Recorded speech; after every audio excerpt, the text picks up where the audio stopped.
Electrostatic shielding, electrostatic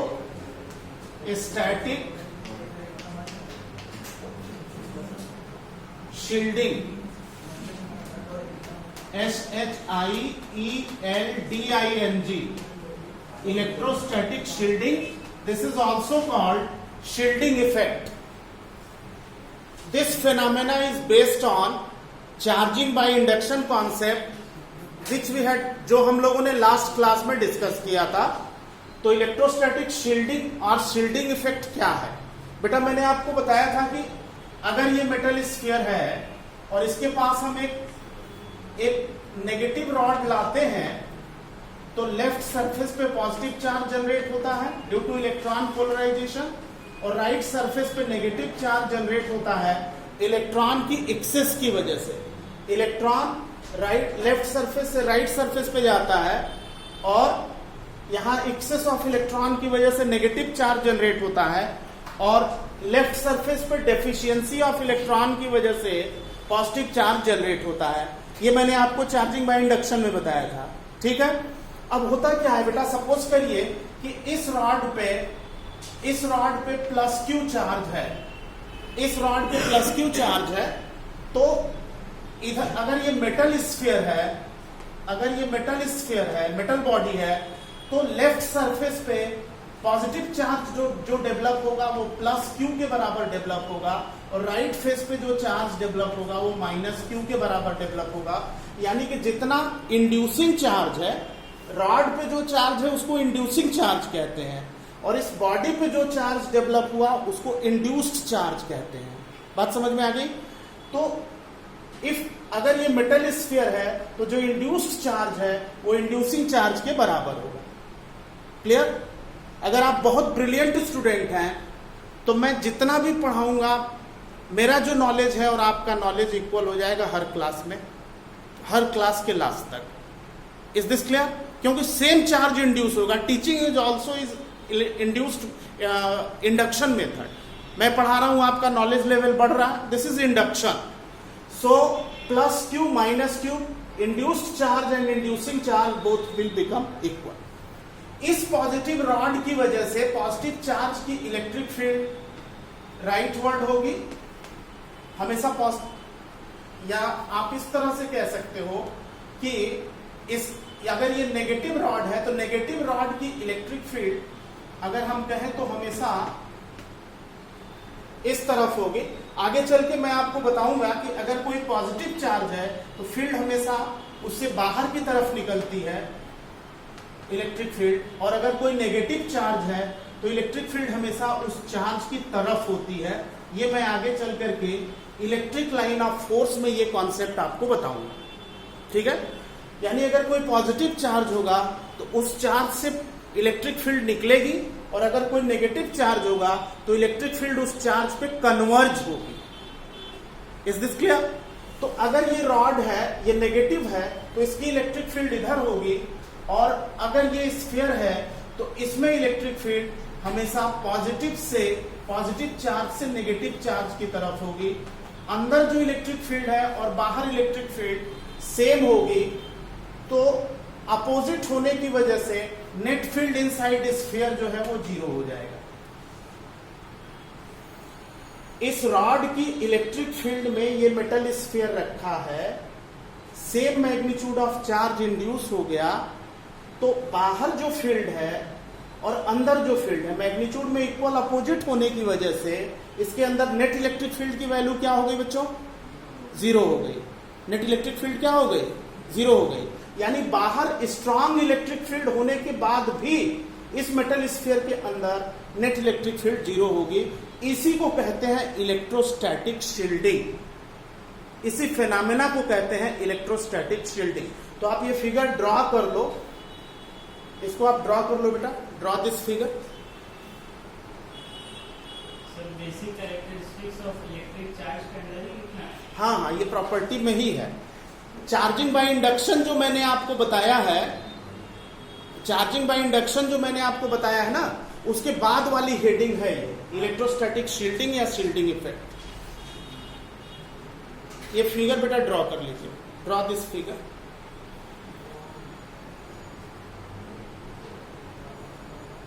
done, drawn, okay.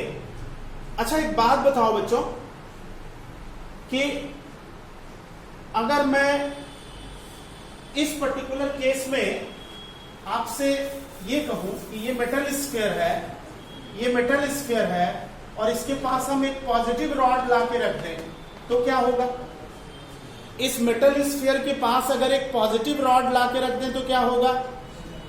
अब left side negative हो जाएगी और राइट साइड पॉजिटिव हो जाएगा। इंड्यूसिंग चार्ज और इंड्यूस चार्ज सेम रहेगा। अगर इस रॉड पे चार्ज क्यू है तो यहां माइनस क्यू, यहां प्लस क्यू होगा। इस रॉड की इलेक्ट्रिक फील्ड राइटवर्ड होगी और मेटल स्फीयर के अंदर इलेक्ट्रिक फील्ड लेफ्टवर्ड होगी। चूंकि मैग्नीट्यूड ऑफ चार्ज सेम है तो फील्ड भी सेम होगी, तो net electric field inside sphere 0 होगा। यही होगा ना? इसको हम कहते हैं इलेक्ट्रोस्टैटिक शील्डिंग। इस फिनोमेना को क्या कहते हैं? Electrostatic shielding. अब यहां पे एक बहुत इंपॉर्टेंट क्वेश्चन बनता है बच्चों। क्वेश्चन क्या बनता है कि आप अपनी मतलब आप कार में अपनी फैमिली के साथ कहीं जा रहे हैं और रास्ते में लाइटनिंग मतलब बिजली कड़क रही है, ठीक है, तूफान है, स्टॉर्म है, और आप अपनी कार में फैमिली के साथ कहीं जा रहे हैं, बहुत तेज लाइटनिंग हो रही है, बहुत तेज बिजली कड़क रही है, तो आपको अपने परिवार को बचाने के लिए क्या करना होगा? तो इसका आंसर ये है कि कार को रोक करके उसके खिड़की और दरवाजों को टाइटली बंद कर लेंगे, और जब ऐसा करेंगे तो लाइटनिंग की वजह से जब एटमॉस्फेयर में थाउजेंड्स ऑफ वोल्ट की इलेक्ट्रिसिटी जनरेट होगी, इलेक्ट्रिक फील्ड जनरेट होगी लाइटनिंग की वजह से, तो कार का जो मेटेलिक सरफेस है वो एक मेटेलिक स्फीयर की तरह से बिहेव करेगा। बाहर हजारों लाखों वोल्ट की इलेक्ट्रिसिटी होने के बाद भी अंदर इलेक्ट्रिक फील्ड की वैल्यू हमेशा 0 रहेगी और किसी को भी फैटल शॉक नहीं लगेगा। पूरी की पूरी फैमिली सेफ रहेगी। बात समझ में आ गई? तो ऐसा क्यों होगा? Due to shielding effect. ऐसा क्यों होगा बच्चों? Due to shielding effect. तो क्वेश्चन लिखिए, while moving in a car, question है, while moving in a car, while moving in a car with your family,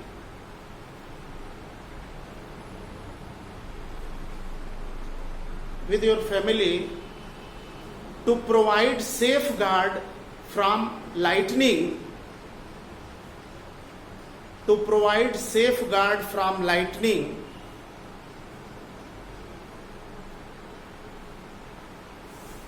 provide safeguard from lightning, what you will do? What you will do? तो इसका answer आप लिख लेंगे। Car को रोक करके उसके खिड़की और दरवाजों को टाइटली बंद कर लेंगे। लाइटनिंग की वजह से एटमॉस्फेयर में जो थाउजेंड्स ऑफ वोल्ट की इलेक्ट्रिसिटी जनरेट होगी, इलेक्ट्रिक फील्ड जनरेट होगी। आप जानते हैं ना, बिजली गिरती है तो पूरा का पूरा गांव तबाह हो जाता है, बहुत सारे लोग मर जाते हैं। ऐसा होता है ना, पढ़ा होगा पेपर में आपने। तो जो थाउजेंड्स ऑफ वोल्ट या लाखों वोल्ट की जो इलेक्ट्रिसिटी जनरेट होती है एटमॉस्फेयर में, कार जो है वो एक मेटेलिक स्फीयर की तरह से बिहेव करेगी और अंदर इलेक्ट्रोस्टैटिक शील्डिंग जनरेट होगी, जिसकी वजह से कार के अंदर जितने भी लोग रहेंगे सेफ रहेंगे, कोई भी फैटल शॉक नहीं लगेगा। ठीक है, 2-3 लाइन छोड़ दीजिए, लिख लीजिएगा इसको, ये इसका आंसर है। तो आई थिंक आपको इलेक्ट्रोस्टैटिक शील्डिंग क्या है ये बात समझ में आ गई, क्लियर? अच्छा, अब इसमें एक थोड़ा सा मतलब नीट और जे के पॉइंट ऑफ व्यू से एक छोटी सी बात और बताना चाहूंगा बेटा, नोट करके आप लिख सकते हैं। इसमें ध्यान से देखो बच्चों, अगर मेटल स्फीयर की जगह ग्लास स्फीयर ले लें, suppose this is glass sphere, not metal sphere, ये मेटल स्फीयर नहीं, ग्लास स्फीयर। इसके पास हम एक पॉजिटिव रॉड रख दें, पॉजिटिव रॉड रख दें, प्लस क्यू चार्ज है, इंड्यूसिंग चार्ज प्लस क्यू है, ठीक। तो अगर ये मेटल स्फीयर था, अच्छा, इसकी वजह से, इस पॉजिटिव की वजह से यहां नेगेटिव और यहां पॉजिटिव चार्ज जनरेट होगा। मेटल स्फीयर के केस में ये कैपिटल क्यू, यहां माइनस क्यू, यहां प्लस क्यू, लेकिन यहां इस नॉन कंडक्टिंग स्फीयर है, मेटल स्फीयर नहीं है, ग्लास स्फीयर है, माइका स्फीयर है, यानी नॉन कंडक्टिंग स्फीयर है। तो यहां पे इंड्यूस्ड चार्ज क्यू आई यहां माइनस लेंगे और यहां induced charge Q I plus लेंगे। तो जो इंड्यूस्ड चार्ज होगा, ध्यान से देखना बच्चों, ये जो चार्ज इंड्यूस होगा वो इंड्यूसिंग चार्ज के बराबर नहीं होगा। अगर ये मेटल स्फीयर है तो इंड्यूसिंग चार्ज और इंड्यूस चार्ज सेम होगा। अगर आप बहुत ब्रिलियंट स्टूडेंट हैं तो मेरे बराबर नॉलेज आपका हो जाएगा, लेकिन अगर आप ध्यान नहीं देंगे तो टीचर चाहे जितना अच्छा पढ़ा ले, same magnitude of charge induce नहीं हो सकता, कम रहेगा हमेशा। तो अगर ये इंड्यूसिंग चार्ज की बात करें, कैपिटल क्यू है, तो इंड्यूस्ड चार्ज जो होगा बच्चों, इंड्यूस्ड चार्ज जो इस नॉन कंडक्टिंग स्फीयर पे है, ग्लास स्फीयर पे है, वो होगा Q I is equal to Q. Opposite अगर इसको हम नेगेटिव वाले को लें तो माइनस क्यू, या Q 1 minus 1 by capital K. इतना चार्ज इंड्यूस होगा बेटा। के को कहते हैं डाई इलेक्ट्रिक कांस्टेंट। जब कूलम्स लॉ पढ़ाऊंगा तो डाई इलेक्ट्रिक कांस्टेंट टर्म मैं यूज करूंगा, फार्मूले में भी, न्यूमेरिकल में भी, डेरिवेशन में भी। डाई इलेक्ट्रिक कांस्टेंट क्या होता है पहले समझ लीजिए, फिर नोट करिए। डाई इलेक्ट्रिक कांस्टेंट क्या होता है?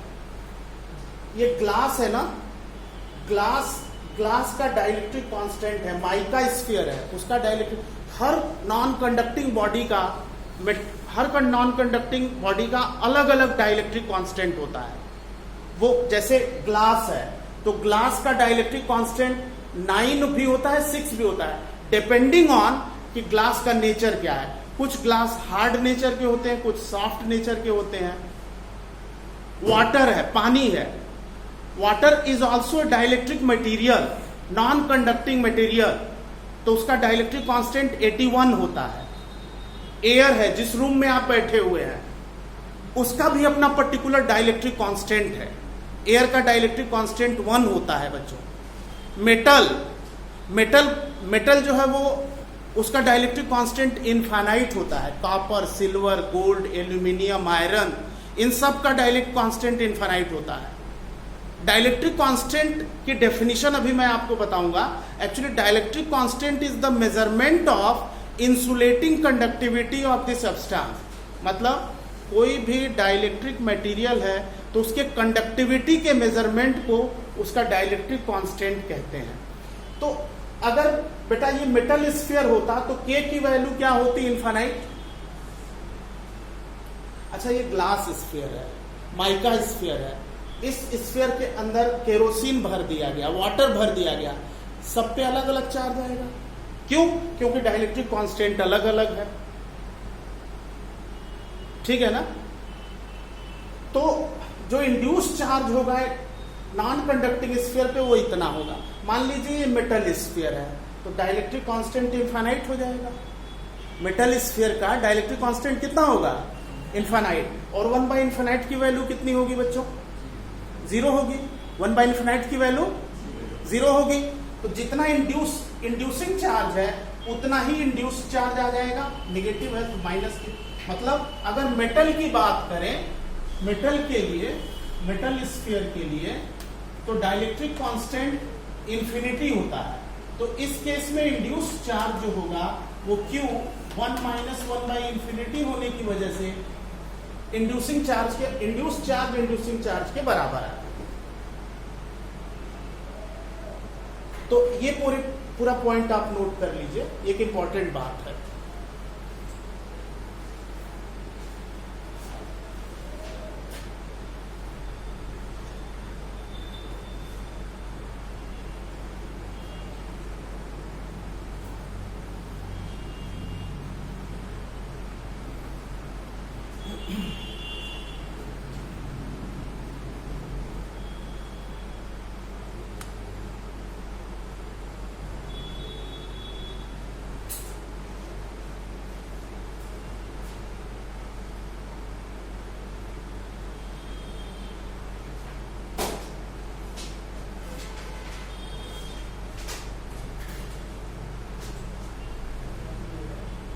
डन बेटा।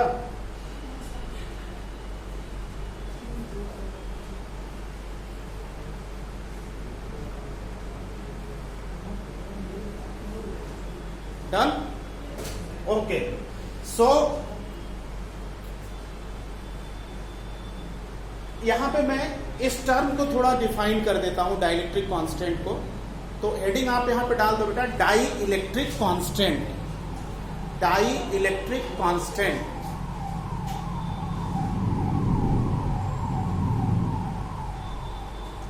Dielectric constant.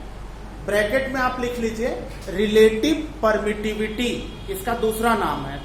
जैसे हम लोगों के दो नाम होते हैं ना, उसी तरह से इसके दो नाम है। डाइलेक्ट्रिक कांस्टेंट ब्रैकेट में relative permittivity, relative permittivity, relative permittivity. और सिंबल है बेटा रिलेटिव परमिटिविटी की एप्सिलॉन आर। इसको कहते हैं बच्चों एप्सिलॉन, एप्सिलॉन आर, एप्सिलॉन। इस टर्म को कहते हैं epsilon R, relative permittivity epsilon R. इस सिंबल का नाम है एप्सिलॉन। अभी कूलम्स लॉ में जाएंगे तो एक और आ जाएगा एप्सिलॉन जीरो। कूलम्स लॉ में एप्सिलॉन जीरो आ जाएगा, जिसको कहते हैं परमिटिविटी ऑफ फ्री स्पेस। क्या कहते हैं बच्चों? Permittivity of free space. Relative permittivity का दूसरा नाम बताइए। रिलेटिव परमिटिविटी का दूसरा नाम है डाइलेक्ट्रिक कांस्टेंट। रिलेटिव परमिटिविटी का दूसरा नाम है डाइलेक्ट्रिक कांस्टेंट। इसकी डेफिनेशन बता देता हूं बेटा आपको। इसकी डेफिनेशन आप एक लाइन लिख लीजिए यहां पे। Degree of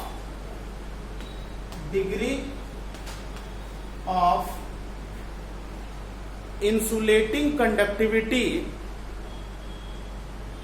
degree of insulating conductivity of substance is called dielectric constant.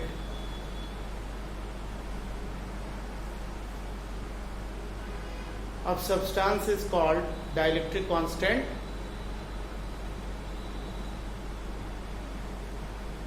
क्या मतलब हुआ बेटा? किसी भी सब्सटेंस का की कंडक्टिविटी ज्यादा होगी तो उसका डाइलेक्ट्रिक कांस्टेंट ज्यादा होगा। अगर किसी सब्सटेंस की कंडक्टिविटी कम होगी तो उसका डाइलेक्ट्रिक कांस्टेंट कम होगा। ग्लास और आयरन, ग्लास और आयरन किसका डाइलेक्ट्रिक कांस्टेंट ज्यादा होगा? आयरन का, क्योंकि उसकी कंडक्टिविटी ग्लास से ज्यादा है। Is this clear? ग्लास का कम होगा।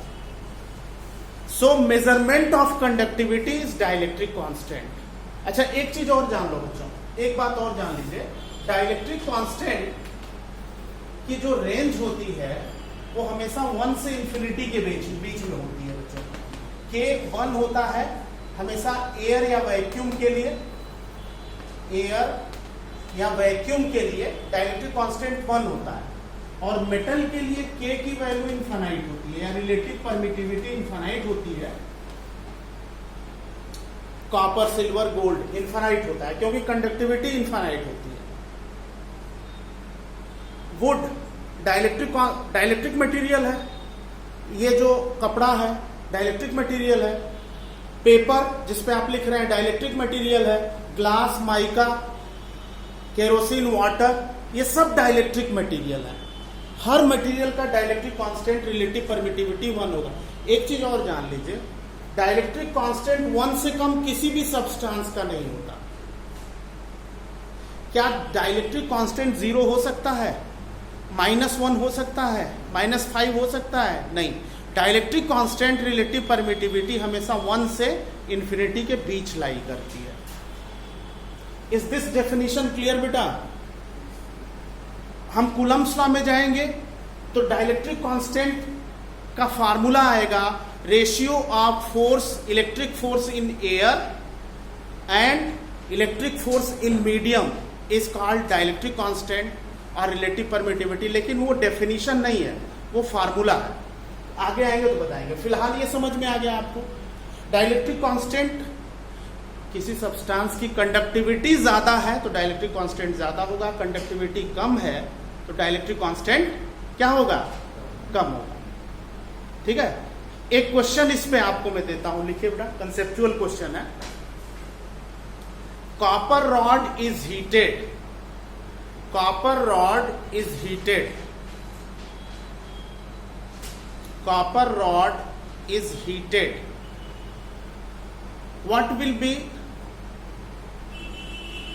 effect on its dielectric constant, what will be effect on its dielectric constant, what will be effect on its dielectric constant? क्या आंसर होगा बेटा बताइए। कॉपर रॉड को अगर हम हीट करें तो उसका डाइलेक्ट्रिक कांस्टेंट बढ़ेगा, घटेगा या सेम रहेगा। कॉपर रॉड को गर्म करें, आपने 10th क्लास में पढ़ा होगा कि मेटल के लिए रेजिस्टेंस प्रोपोर्शनल टू टेम्परेचर होता है। 10th में पढ़ा है ना आपने, मेटल के लिए रेजिस्टेंस प्रोपोर्शनल टू टेम्परेचर होता है, और resistance R is equal to rho L by A.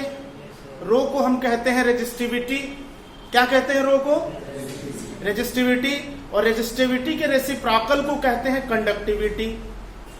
1 by rho is conductivity.